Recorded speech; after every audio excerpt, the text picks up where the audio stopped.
देखो ये जो उत्तानपाद थे, कालांतर में इनके 2 विवाह हुए और 2 विवाह में इनकी पत्नियां जो प्राप्त हुई वो सुनीति और सुरुचि हुई हैं। ये जो सुनीति थी, सुनीति इनके ध्रुव नाम के पुत्र हुए और जो सुरुचि थी इनके उत्तम नाम के पुत्र हुए हैं। और ध्रुव जी अवस्था में बड़े थे, परंतु इनको राजपाट में इन्होंने किसी भी प्रकार का कोई हक प्रदान नहीं किया। और ये ज्येष्ठ पुत्र होने के बाद भी जंगल में अपनी मां सुरुचि सुनीति के साथ रह करके जीवन यापन करते थे। एक दिन ध्रुव जी ने देखा राज्य में आकर के कि देखो मेरा जो छोटा भाई है उत्तम, वह मेरी पिता की गोद में बैठ करके कितना प्रसन्नचित हो रहा है।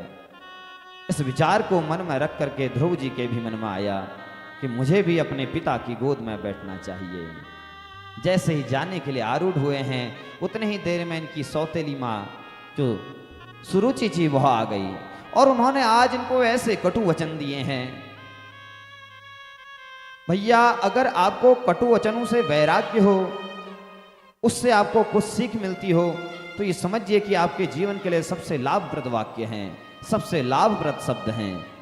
आज ध्रुव जी को भी इनकी जो सौतेली माँ थी, क्योंकि इनकी माँ जो सुनीति थी वह भी परम पावन भगवान की भक्त थी, परंतु उनके वचनों से आज तक इन पर कोई प्रभाव नहीं पड़ा, क्योंकि माँ अपने बालकों से, संतान से अत्यंत स्नेह करती हैं।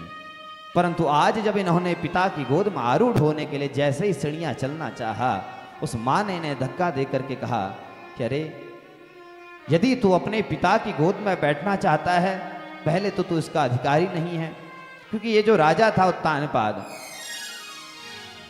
ये सुरुचि जिसकी रुचि सुंदर होती है, ऐसी ये जो पत्नी थी इसकी छोटी, उससे अत्यंत स्नेह करता था, क्योंकि वह बड़ी ही रूपवान थी और चतुरता के वसात वह अपने पति को हमेशा अपने वश में रखा करती थी।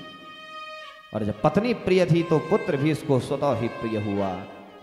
और आज ध्रुव जी ने जब चढ़ना चाहा अपने पिता की गोद में, तो इन्होंने कटु वचन बोल करके उन्हें नीचे गिरा दिया है। और जानते हो आज ने सुरुचि ने कैसे वचन कहा है।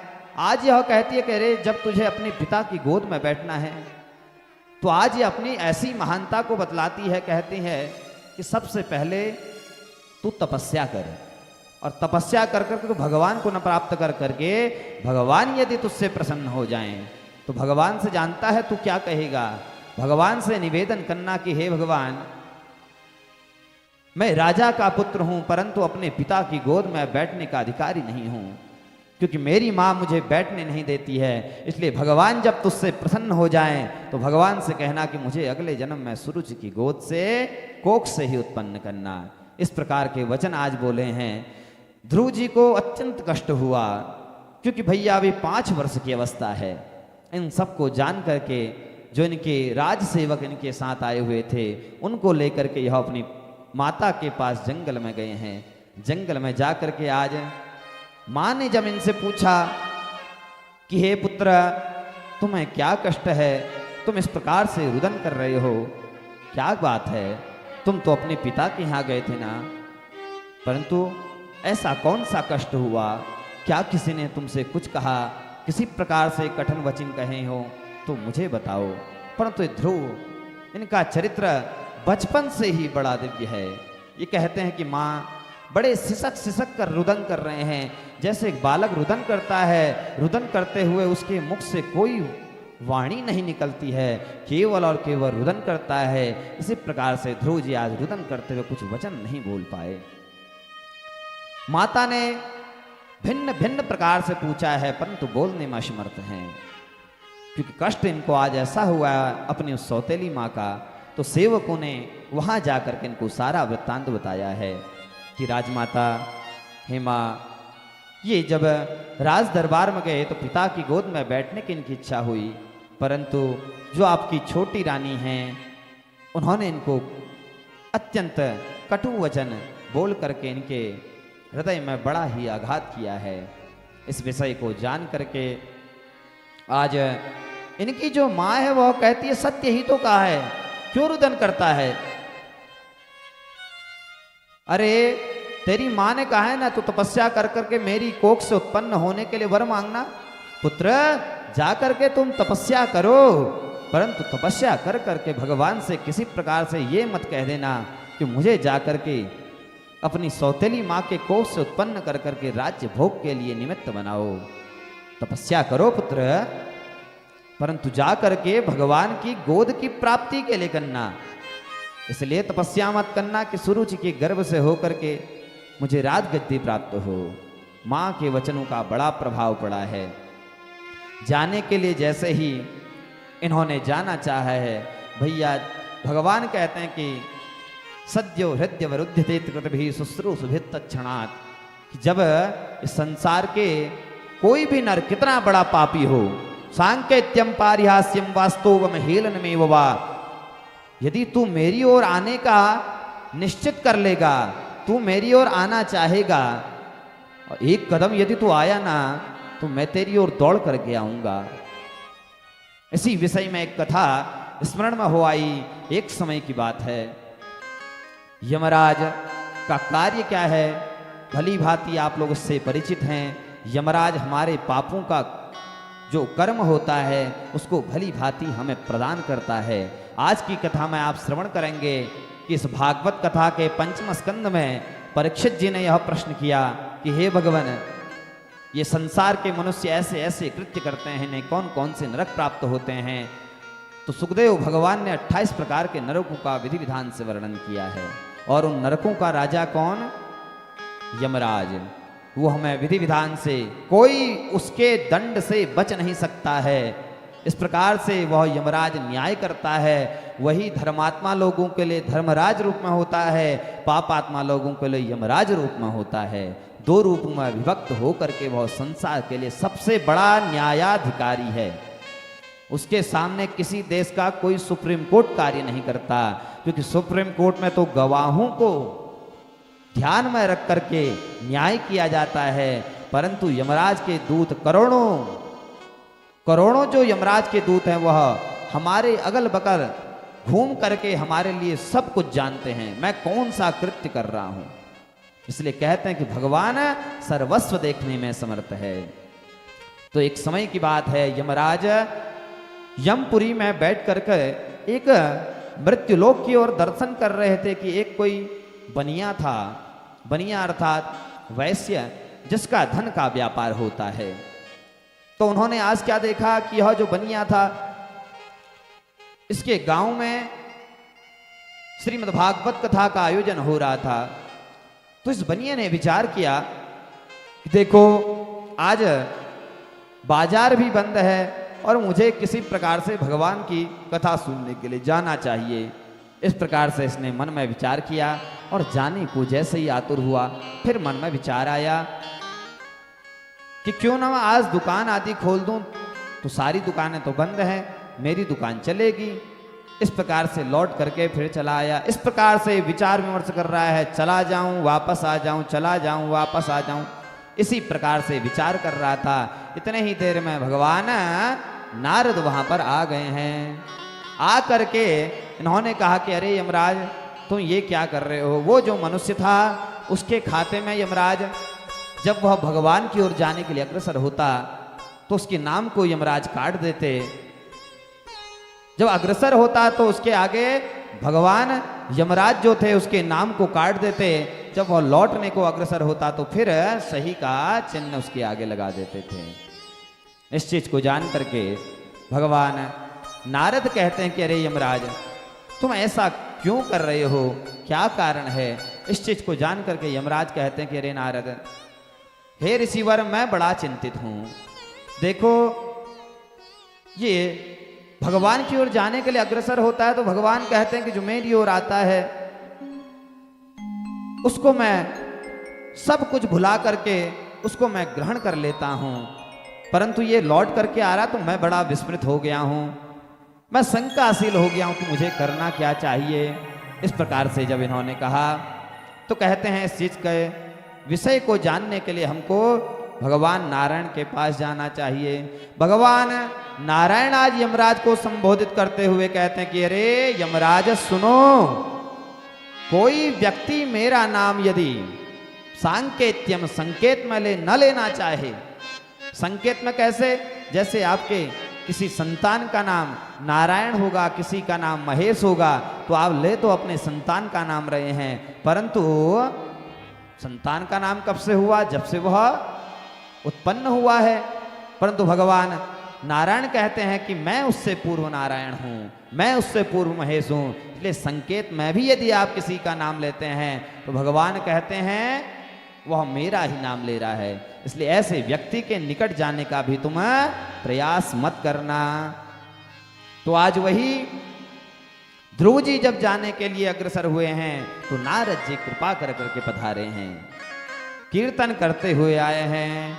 श्रीमन्नारायण नारायण नारायण, श्रीमन्नारायण नारायण नारायण, श्रीमन्नारायण नारायण नारायण, श्रीमन्नारायण नारायण नारायण, श्रीमन्नारायण नारायण नारायण, श्रीमन्नारायण नारायण नारायण, श्रीमन्नारायण नारायण नारायण, श्रीमन्नारायण नारायण नारायण, लक्ष्मी नारायण नारायण नारायण, श्रीमन्नारायण नारायण नारायण, श्रीमन्नारायण नारायण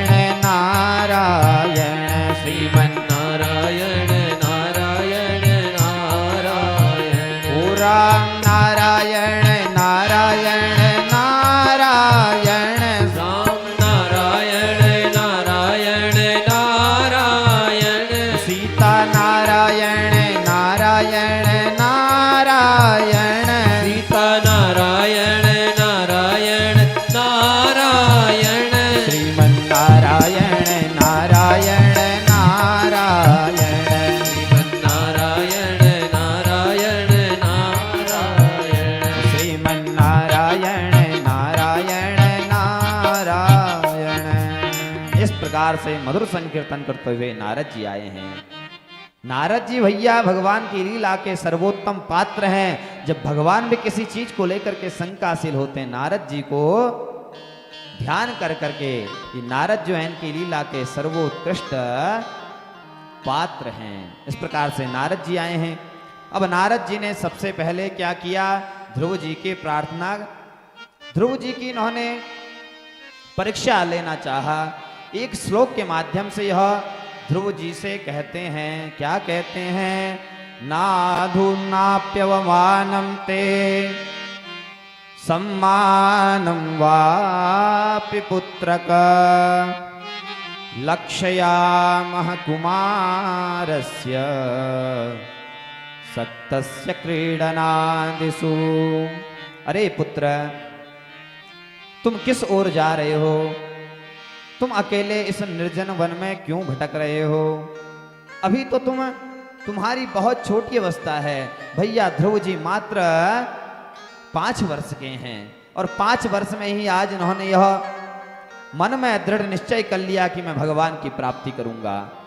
इस विषय को जान करके आज नारद जी वही कहते हैं कि अभी तो तुम्हारी खेलने कूदने की अवस्था है और तुम भगवान की प्राप्ति करना चाहते हो। तुम्हें क्या चाहिए मैं तुम्हें देता हूं। इस प्रकार से वचनों को सुन करके ध्रुव जी भी पक्के भक्त थे। उन्होंने कहा कि हे भगवान, मुझे भगवान की प्राप्ति करनी है।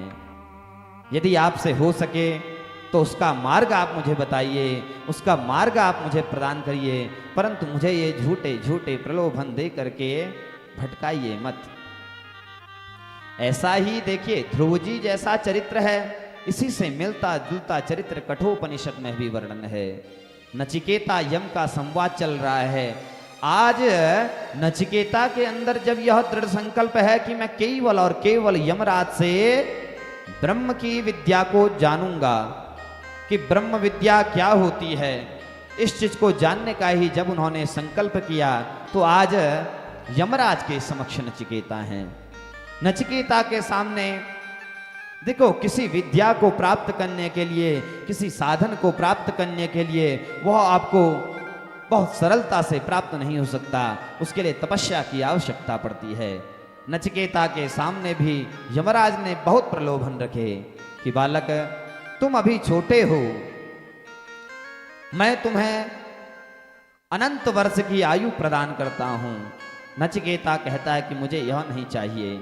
यमराज कहते हैं कि तो मैं एक कार्य करता हूं, मैं तुम्हें इस भूमंडल का चक्रवर्ती साम्राज्य बना करके प्रतिष्ठित करता हूं। इतना ही नहीं, तुझे जब जितना रत्न चाहिए होगा तो ध्यान मात्र से उसे प्राप्त कर सकता है। ऐसा प्रलोभन यदि हमारे सामने आ जाए तो हम ना नहीं कर सकते, परंतु धन्य है नचिकेता जिसके मन में यह दृढ़ निश्चय है कि मैं जानूंगा तो केवल और केवल ब्रह्म को, ब्रह्म के सिवा मुझे कुछ और नहीं चाहिए। यमराज को लगा कि शायद इसे मृत्युलोक के विषय में पता है कि यहाँ पर कोई अजर अमर नहीं हो सकता, तो कहा कि मैं तुझे स्वर्ग का साम्राज्य प्रदान करता हूं, तू स्वर्ग में प्रतिष्ठित हो और मैं तुझे ऐसे ऐसे अश्व प्रदान करता हूं, वह मन की गति से दौड़ेंगे। इतना ही नहीं, मैं तुझे स्वर्ग से अपर इतनी भिन्न भिन्न प्रकार की सुंदर युवतियां, अप्सराएं प्रदान करूंगा कि तू जब चाहे उनसे जिस प्रकार का चाहे कार्य करवा सकता है, वह सब कुछ करने में समर्थ इतनी सिद्ध होंगे। इस प्रकार से वचनों को सुन करके आज जानते हो नचिकेता ने कहा है। नचिकेता कहता है, ये मनुष्य ऐसा है कि जो धन से कभी तृप्त नहीं हो सकता है। न वित्तेन तर्पणीयो मनुष्यो, ये जो मनुष्य है यह वित्त से इसको चाहे कितना ही धन प्रदान कर दो, परंतु ये वित्त से कभी प्रसन्न नहीं हो सकता। अपने ही सामने आमने आप देखिए, जिस व्यक्ति के पास जितना धन है, आप 1000 के मालिक हैं तो लखपति की ओर नजर घुमाइए, क्या वह लाखों से खुश है? हो ही नहीं सकता। करोड़पति की ओर नजर घुमाइए, वह उससे प्रसन्न नहीं हो सकता। नचिकेता इतनी छोटी अवस्था में यह जानता है कि न वित्तेन तर्पणीयो मनुष्यो, ये जो मनुष्य है यह कभी भी धन से तृप्त हो ही नहीं सकता है। आज वही ध्रुव जी के समक्ष भी नारद जी ने विशेष प्रकार के प्रलोभन रखे हैं, परंतु ध्रुव जी कहते हैं मुझे भगवत प्राप्ति करनी है, आप मुझे उसका मार्ग प्रशस्त करिए। अब जब नारद जी समझ गए कि यह पक्का चेला है, इस प्रकार से मन में संकल्प कर करके सबसे पहले इन्हें गुरु मंत्र दिया है, क्योंकि भैया बिना गुरु मंत्र दीक्षा के भगवत प्राप्ति होना असंभव होता है। या ये समझिए कि गुरु द्वारा प्रदत्त मंत्र से, क्योंकि गुरु ने वह मंत्र पूर्व से ही सिद्ध किया हुआ है, यदि उस मंत्र की दीक्षा यदि आपको वह देता है तो आपके लिए वह मार्ग, भगवत मार्ग और सरल हो जाता है। इस प्रकार से आज इनको गुरु मंत्र की दीक्षा दी है। उसके बाद इनको मार्ग बताया है कि पुत्र एक कार्य करो, यहां से तुम वृंदावन चले जाओ। तत्ता गच्छ भद्रम ते यमुनायास्तटं शुचि पुण्यम मधुवनम यत्र सानिध्यम नित्यदा हरे। पुत्र तुम यहाँ से चले जाओ, यमुना के तट पर एक सुंदर नगर है जिसको हम लोग वृंदावन के नाम से जानते हैं। वहाँ जाओ और वहाँ जाकर के तुम तपस्या करो। और तपस्या तुम कहाँ पर करोगे? वहाँ पर एक पुण्य मधुवन है, उसी के तलहटी में एक बड़ा सुंदर वृक्ष है, वहाँ जाकर के तुम तपस्या करो। तो ध्रुव जी भैया वृंदावन पहुंचे हैं। 6 माह की इन्होंने ऐसी कठिन तपस्या की है, बड़ी भयानक इन्होंने तपस्या की है।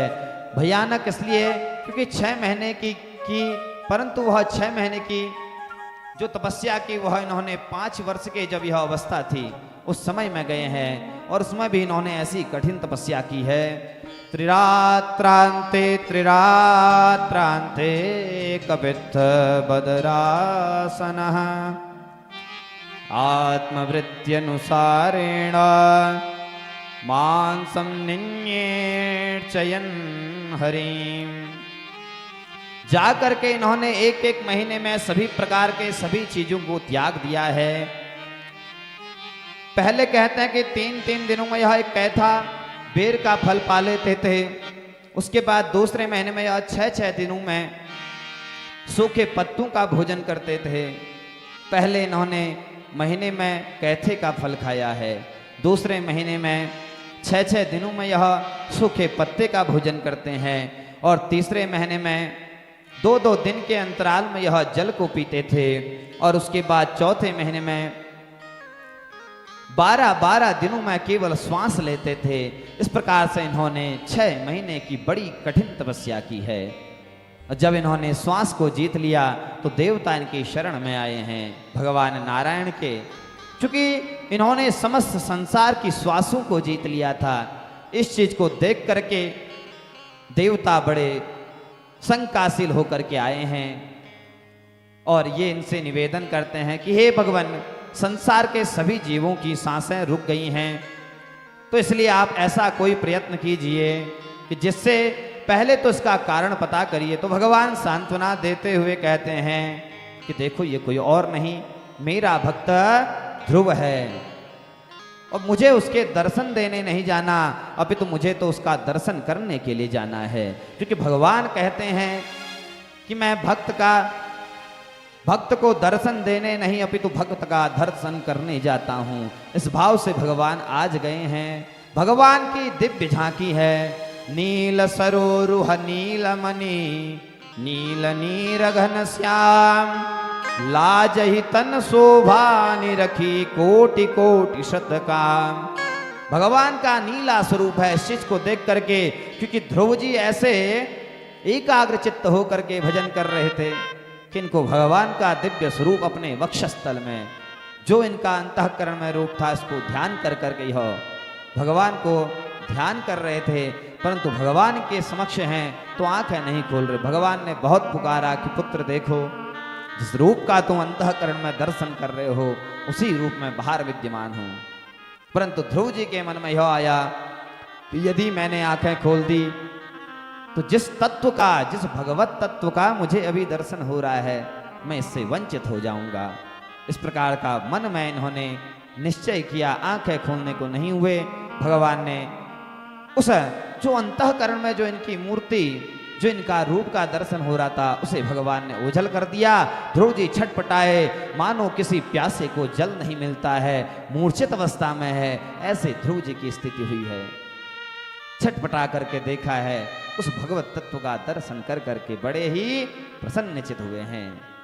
बोले सत्यनारायण भगवान की जय हो। उस तत्व का जब दर्शन किया तो दर्शन कर करके भैया भगवान के लिए कुछ वचन कहना चाहते हैं कि हे भगवान,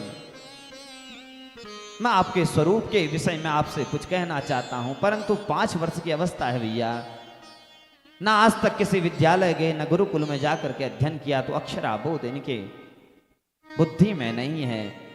परंतु भगवान नारायण जानते हैं कि ये जो मेरा पुत्र है ध्रुव, ये मेरी स्तुति करना चाहता है। तुरंत भगवान ने अपना पांचजन्य प्रकट किया और उसे इनके कपोल में जैसे ही छुआया तो इनको सभी वेदों का, उपनिषदों का, सभी प्रकार का ब्रह्म ज्ञान हो गया है।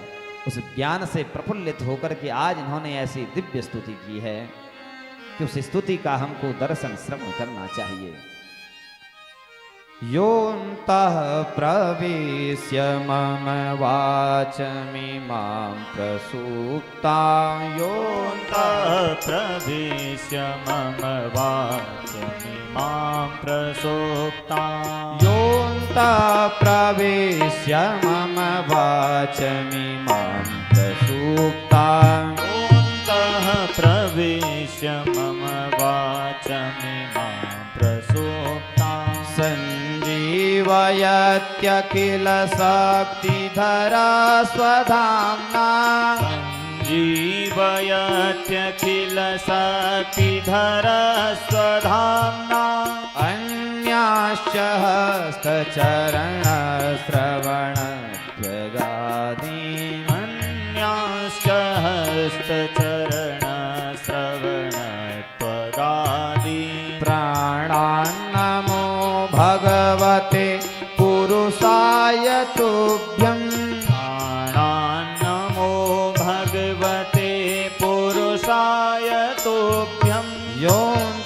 प्रविश्य मम वाचमिमां प्रसूताम्। इस प्रकार से इन्होंने दिव्य स्तुति की है कि हे भगवान, आपके स्वरूप का मैं वर्णन कैसे करूं। आप तो केवल संकल्प मात्र से ब्रह्मा जैसे, जिसके अंदर किसी भी प्रकार का कोई ज्ञान नहीं है, उसे संकल्प मात्र से आप सब कुछ उसे प्रदान कर देते हैं। हे भगवान, आप अखिल शक्ति धरा हैं। ये संसार के जीव जिस देहाभिमान में है, मैं सांस ले रहा हूं, मैं चल रहा हूं, हे भगवान मैं जानता हूं कि आप अखिल शक्ति धरा हैं। शक्ति में जो भी, इस संसार में जो भी शक्ति का संचयन हो रहा है, जो भी जीव चल रहा है, हे भगवान मैं भली भांति जानता हूं कि उसमें उसका कोई बल नहीं है। उसे चलाने वाले, उसे दौड़ाने वाले, उसे बुलवाने वाले, उसे सुनाने वाले, हे भगवान वह आप ही हैं। इस प्रकार से इन्होंने स्तुति की है। आगे भगवान ने इनसे कहा कि पुत्र, सबसे पहले जो तुम्हारा मन में यह संकल्प है कि मैं परम पिता भगवान जगदीश्वर की गोद में बैठूं, भगवान ने इनकी गोद में विराजमान किया है। ये सौभाग्य देख करके देवता भी बड़े लज्जित हुए हैं कि देखो इस संसार के जीव का कैसा सौभाग्य है। ये परम पिता भगवान जगदीश्वर की गोद में बैठ रहा है और हम देवता होकर भी इससे वंचित हैं। अपने सौभाग्य को धिक्कार रहे हैं देवता लोग। इस चीज को देख करके भगवान ने इनसे वरदान की याचना की कि तुम पुत्र वरदान मांगो। भगवान कहते हैं कि पुत्र तुम मुझसे वरदान मांगो। ध्रुव जी कहते हैं कि पिताश्री, हे भगवान, मुझे किसी प्रकार का कोई वरदान नहीं चाहिए। वह मूर्ख ही होगा, मूढ़ ही होगा, खल ही होगा, जिसे आप जैसा तत्व प्राप्त हो जाए फिर भी वह संसार की कामना करता हो। क्योंकि हे भगवान, जिसे आपकी प्राप्ति हो जाती है उसके समक्ष सभी प्रकार के सुख तुच्छ मालूम होते हैं। इस प्रकार से इन्होंने अपने वचनों को कहा है। भगवान नारायण कहते हैं, देखो पुत्र, पूर्व में तुम्हारे अंदर राज्य भोगने की जो लालसा थी, कामना थी, क्योंकि तुम उसी से वंचित होकर के मुझ तक आए हो, इसलिए मैं तुम्हें वरदान देता हूं कि जाओ संसार में जाकर के तुम चक्रवर्ती राजा के पद पर प्रतिष्ठित होगे और जाकर के तुम 36,000 वर्ष तक राज्य का भोग करोगे और उसके बाद तुम मुझे परम पद को प्राप्त करोगे। भगवान कहते हैं कि देखो, मैं तुमसे इतना प्रसन्न हूं क्योंकि तुम्हारी अवस्था में आज तक मुझे किसी ने प्राप्त नहीं किया है। इस अवस्था में तो पुत्र, इस संसार का जीव खेलता कूदता रहता है, रोता रहता है, परंतु पुत्र तुम धन्य हो जिसने इस 5 वर्ष की अवस्था में मुझ भगवत तत्व को प्राप्त किया है। इसलिए तुम्हारे लिए मैं अलग से एक लोक का निर्माण करूंगा और उसे ध्रुव लोक नाम से ही जाना जाएगा। और जब इन्होंने 36,000 वर्ष बाद अपने शरीर को त्यागा है तो इन्हें ध्रुव पद पर प्रतिष्ठित हुआ है। अब ये ध्रुव लोक क्या है इस विषय में समझें। भगवान नारायण इतने प्रसन्न हुए हैं कि इन्होंने अपने वैकुंठ का एक विभाग कर दिया और उसी विभाग को इन्होंने ध्रुव लोक नाम से जाना और उसी लोक को इन्होंने ध्रुव जी को प्रदान कर दिया है। ऐसे दिव्य लोक की प्राप्ति कर करके भी ध्रुव जी बड़े प्रफुल्लित हो रहे हैं।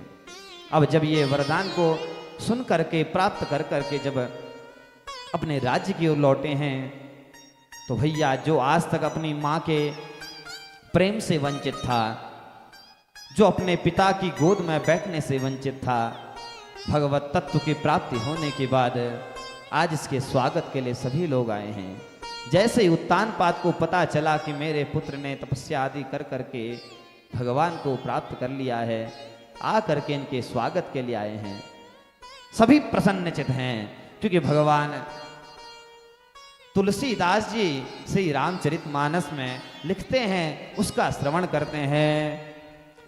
जा पर कृपा राम की होई, जा पर कृपा राम की होई, जा पर कृपा राम की होई, जा पर कृपा राम की होई, ता पर कृपा करे सब कोई, ता पर कृपा करे सब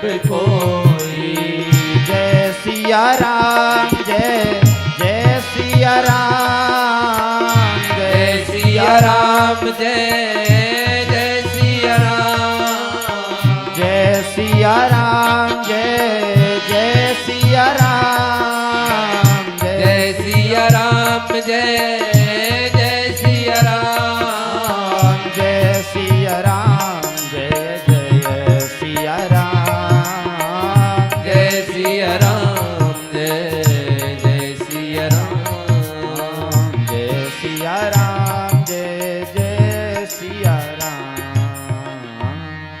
क्योंकि भैया जिस पर भगवान कृपा करते हैं ना, उस पर ये संसार का जीव ही नहीं, ये संसार के जितने जड़ भी हैं, वृक्ष भी हैं, पत्ते भी हैं, वह भी उनके ऊपर कृपा करने लग जाते हैं। तो ये पिता माता का तो संबंध ही क्या है। इस चीज को समझ करके ध्रुव जी राज्य में लौटे हैं, बड़ा आदर सत्कार हुआ है। कालांतर में पिता जंगल को गए हैं पुत्र को अपने राज सिंहासन पर आरूढ़ कर करके। आगे इन्होंने 36,000 वर्ष तक जैसे भगवान राम ने अपने राज्य का पालन किया था पूर्व में, वैसे ही इन्होंने प्रजा को पुत्र रूप समझ करके राज्य का इतने विधि विधान से पालन किया है। किसी को किसी प्रकार का कोई कष्ट नहीं था। कालांतर में क्या हुआ, जो इनका छोटा भाई था उत्तम, वह एक दिन जंगल में गया हुआ था। जंगल में जाकर के उसका यक्षों के साथ बड़ा भयानक युद्ध हुआ है। उस युद्ध में उत्तम आज वीर गति को प्राप्त हो गया। ये अपने भाई से इतना प्रेम करते थे।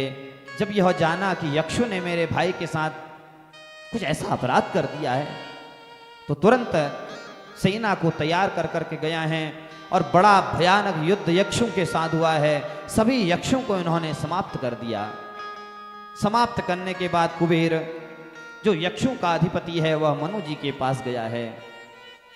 मनु जी के पास जाकर के उन्होंने निवेदन किया कि आप अपने पौत्र को थोड़ा शांत करिए। इन्होंने यक्षों को, सभी यक्षों को इन्होंने समाप्त कर दिया है, हमारी जाति ही समाप्त हो जाएगी, इसलिए कृपा करिएगा। मनु जी आए हैं और अपने इस पौत्र को समझाया है।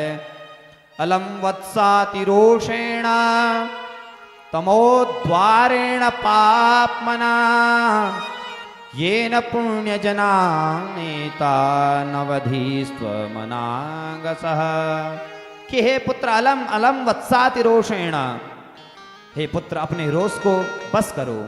तुमने इतना संहार कर दिया, अरे तुमने पूर्व में भगवान नारायण को प्राप्त किया और आज तुम ऐसे कृत्य को कर रहे हो, क्या इससे तुम्हें शांति मिल रही है? हे पुत्र, हे पौत्र, अलम बस करो, इस युद्ध को यहीं पर विराम करो।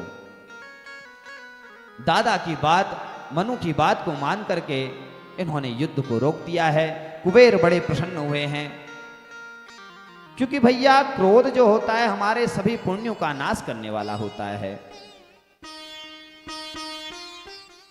ज्ञान हमें यह कहता है कि कोई कितना बड़ा तपस्वी हो, भगवत प्राप्त महात्मा हो, परंतु यदि वह एक क्षण का भी यदि क्रोध करता है तो उसका समस्त तप तत्क्षण ही समाप्त हो जाता है।